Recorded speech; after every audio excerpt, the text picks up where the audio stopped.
What's up guys? We're back today with another French toast recipe. This time with less ingredients and more protein, featuring cottage cheese. So let's jump right into it. Also, summer is right around the corner, which means ice cream season. My favorite. This video gets 1,000 likes. We're gonna do another protein ice cream. And drop your favorite kind of ice cream in the comments below. I'll include the most commented one. Start this one with either a food processor or blender. Add right into it 2 large whole eggs, half a cup of cottage cheese, 1 teaspoon vanilla extract, half a teaspoon of ground cinnamon, 1 tablespoon of a sweetener, and for more protein, 1 scoop of a vanilla protein powder. You could also use chocolate or really any other flavor protein powder as long as you think it would complement the recipe. Another thing you could use here is half a cup of unsweetened applesauce instead of eggs. Macros will change a bit, but I'll make sure to put both variations on the proteinchef.co, which is always linked up here and below in the description. From here, process or blend everything together right until smooth.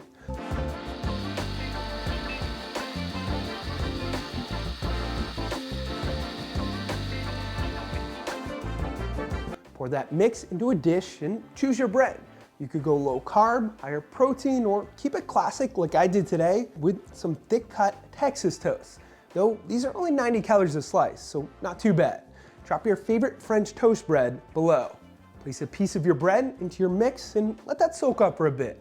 I usually give it a few minutes, but in my opinion, the longer you can wait, the better, depending on the bread you're using. If I remember, I'll even let mine soak overnight. This all depends on how you like your French toast. And again, what bread you're using, so don't be scared to experiment. Change up the bread, soaking time, and so on to find out what you like best. Take out a pan or griddle, turn your burner on medium heat, and add in some butter or non-stick cooking spray. Once that heats up, place your soaked and soon-to-be French toast onto whatever you're using, and let each side cook for around 2 to 3 minutes.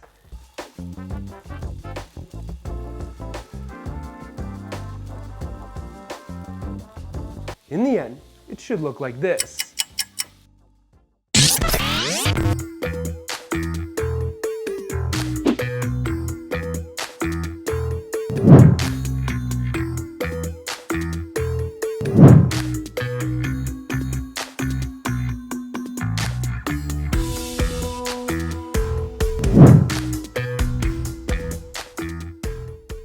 Couple tips to this one.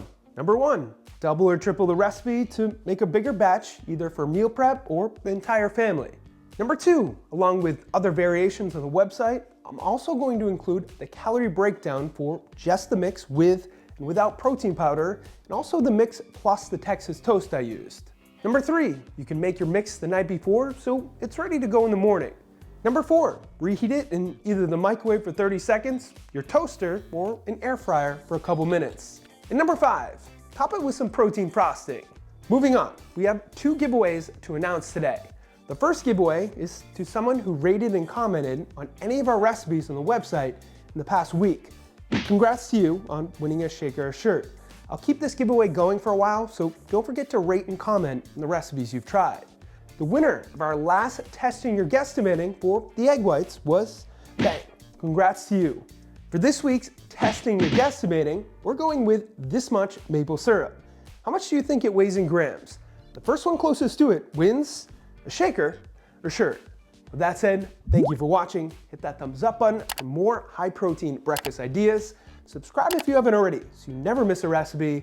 Don't forget to check out the proteinchef.co for all your healthy recipe needs. And of course, stay healthy.